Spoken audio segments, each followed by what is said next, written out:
किराड़ी विधानसभा में जिस प्रकार से इंसान के शरीर में रीढ़ की हड्डी होती है, उसी प्रकार से इस किराड़ी विधानसभा के रीढ़ की हड्डी या लाइफलाइन जिसको बोलते हैं, वो है किराड़ी और मुबारकपुर का रोड। उसी रोड के अंतर्गत एक फाटक पड़ता है जिसको हम 12 सी किराड़ी का फाटक बोलते हैं। वो रेलवे क्रॉसिंग है।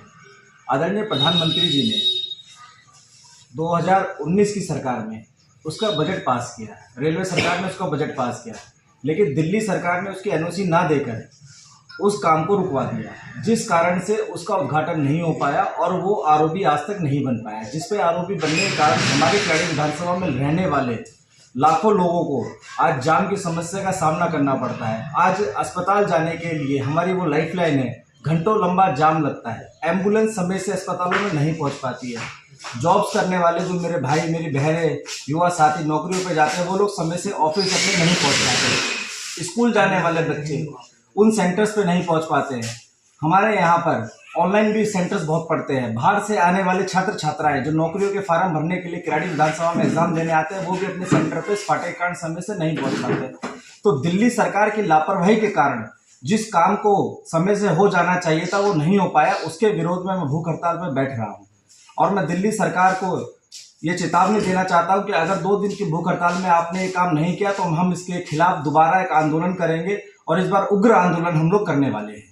पहले भी ये मांग कई बार उठी है और पहले भी लोग भी आए हैं, जनसमूह भी आया है, लेकिन अगर इस बार जब आप कर रहे हैं उसके बावजूद भी नहीं होता तो क्या जो लोग हैं उनके साथ आप सड़कों पर उतरेंगे?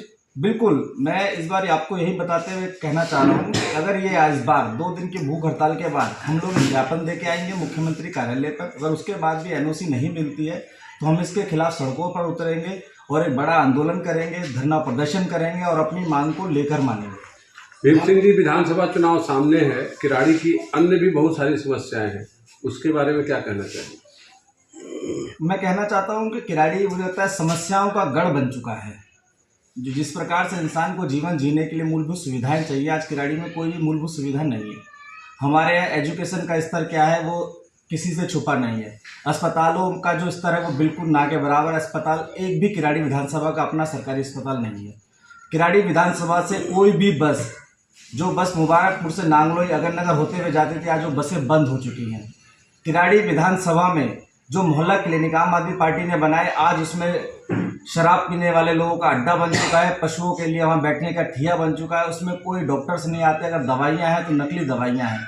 उनके स्कूलों में इतना जल भराव हो जाता है बरसात के समय में कि उसमें सांप निकलते हैं, जो माँ बाप फिर अपने बच्चों को स्कूलों में नहीं भेजते हैं।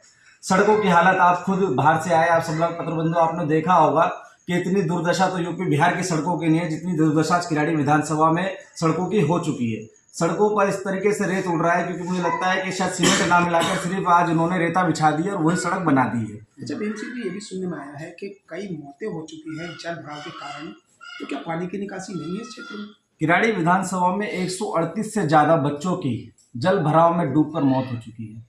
बरसात के दिनों में आदरणीय सांसद जी भी आए थे, उन्होंने भी समस्या के निदान के लिए बहुत प्रयास किया, लेकिन किराड़ी विधानसभा में पिछले 11 साल के शासन में जिस प्रकार से आम आदमी पार्टी दिल्ली में शासन चलाई, उसने किराड़ी को तहस नहस करके रख दिया।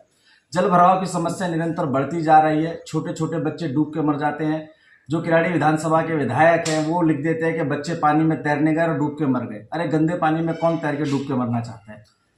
इस बार तो जो विधायक अब तक थे, जो कार्यकाल में थे, उनको बदल दिया गया और जो आपकी पार्टी के ही एक बड़ा चेहरा दिखाया जा रहा था कि हो सकता है, उनको आम आदमी पार्टी ने मौका दिया। तो ऐसे में आम आदमी पार्टी और बीजेपी में कहाँ आप मुकाबला मान रहे हैं, कितनी मजबूत मान रहे हैं बीजेपी को यहाँ? नहीं, बीजेपी यहाँ बहुत मजबूत है। हम लोगों ने निरंतर आम आदमी पार्टी के खिलाफ धरना प्रदर्शन किए, आंदोलन किए, आज जनता उनसे त्राहिमाम कर चुकी है। इससे पहले के विधायक जो किराड़ी विधानसभा के विधायक थे, गलियों में चौकों में लोगों ने पोस्टर लगाए कि विधायक के यहाँ आना मना है, विधायक यहाँ निषेध है। और अब जो लोग गए हैं वो महत्वाकांक्षा के लालच में गए हैं, विधायक बनने के स्वार्थ से गए। लेकिन उनको भी बताना चाहता हूँ कि किराड़ी विधानसभा का वोटर बहुत जागरूक हो चुका है। वो केजरीवाल की शराब नीति, केजरीवाल के भ्रष्टाचार से अवगत है कि पिछले 11 साल के शासन में केजरीवाल सरकार ने दिल्ली में कुछ नहीं किया है।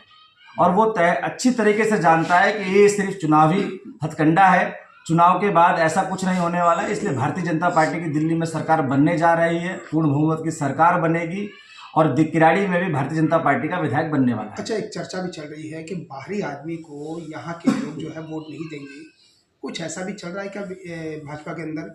नहीं, कि ऐसा स्थानीय नहीं है। लोगों को ही अगर टिकट दिया जाए तो जीत सकते हैं, या फिर बाहरी लोग आते तो नहीं जीत पाएंगे? नहीं, ऐसा नहीं है। किराड़ी या कहीं भी देश भर में जो भी विधानसभाएं होती हैं, लोकसभा होती है, लोगों की प्राथमिकता होती है कि हमारे घर का आदमी चुनाव लड़े, हमारे पड़ोस का आदमी चुनाव लड़े, हमारे क्षेत्र में रहने वाला आदमी चुनाव लड़े। वो तो पार्टी का निर्णय है, पार्लियामेंट्री बोर्ड का निर्णय है, आदरणीय प्रदेश अध्यक्ष जी, संगठन मंत्री, हमारी लोकतांत्रिक पार्टी है, उसका निर्णय है। जिसको कमल का फूल का साइन मिलेगा, पूरा कार्यकर्ता बूथ अध्यक्ष से लेकर प्रदेश स्तर का, राष्ट्रीय स्तर का कार्यकर्ता उसके साथ चुनाव में मदद करेगा। और निश्चित ही आप सभी को बताते हैं, बड़ी खुश हो रही है कि बहुत मार्जिन के साथ किराड़ी विधानसभा में भारतीय जनता पार्टी का विधायक बनने वाला है। अगर आपको मौका पार्टी दे बाई चांस, तो प्रतिस्पर्धा कितना कड़ी मानते हैं आप? या आसान होगा या कड़ा होगा? नहीं, मैं प्रतिस्पर्धा मान ही नहीं रहा हूँ। मैं तो कहना चाहता हूँ किराड़ी विधानसभा में आज हमारे बूथ का कार्यकर्ता भी अगर आम आदमी पार्टी के सामने चुनाव लड़ेगा तो यकीन मानिए वो भी 20 से 25 हज़ार के ज़्यादा मार्जिन से जीतने वाला है। क्योंकि किराड़ी विधानसभा में आज संगठन इतना मजबूत हो चुका है कि आज हम लोगों ने केजरीवाल की सारी भ्रष्टाचार की नीतियों से जनता को अवगत करा दिया है। उनके 10 से 11 साल के काम से जनता त्राहिमाम कर चुकी है। भारतीय जनता पार्टी के लोग उम्मीद के साथ मोदी सरकार को देख रहे हैं। वो डबल इंजन की सरकार दिल्ली में भी चाहते हैं, जिससे दिल्ली का विकास जो 11 सालों से नहीं हो पाया वो निरंतर बढ़ सके। और इसलिए निश्चित तौर पे जिसको मौका मिलेगा हम सब लोग उसके साथ हैं और भारतीय जनता पार्टी का किराड़ी विधायक बनेगा और सरकार बनेगी। 13 और 14 तारीख को जो भूख हड़ताल पर आप बैठ रहे हैं, तो क्या इसमें कौन कौन लोग शामिल हो सकते हैं और कौन कौन लोग और आने वाले हैं आपके साथ में? इस भूख हड़ताल में हमारे जिले स्तर के कार्यकर्ता, प्रदेश स्तर के कार्यकर्ता भी रहने वाले। सांसद जी से भी हम लोगों ने निवेदन किया है, वो भी हम लोगों को आशीर्वाद देने और हमारा प्रोत्साहन बढ़ाने आएंगे। और जितने भी मंडल के विधानसभा में रहने वाले सामाजिक संगठन है, RWS के लोग हैं, धार्मिक संस्थाओं के लोग हैं, वो सभी हमारे आंदोलन को प्रोत्साहित कर रहे हैं और हमारा साथ दे रहे हैं। क्योंकि ये मुद्दा मेरा अकेले का मुद्दा नहीं है, किराड़ी में रहने वाले प्रत्येक नागरिक का मुद्दा है।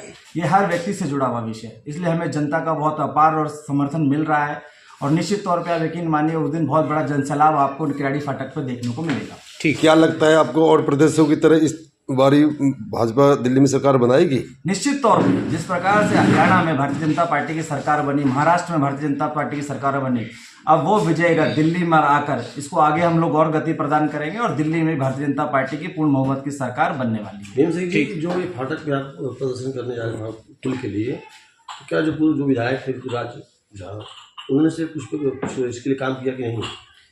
अब विधायक जी के बारे में मैं नहीं ज़्यादा कहना चाहता हूं, क्योंकि अब वो रहे नहीं, उनके सामने कोई प्रसिद्धता रही नहीं, उनकी पार्टी ने उनको विधायक सभा चुनाव का प्रत्याशी नहीं बनाया, उन्होंने उसको लायक नहीं समझा कि वो चुनाव लड़ पाए, तो उनके बारे में कहना नहीं ठीक रहेगा।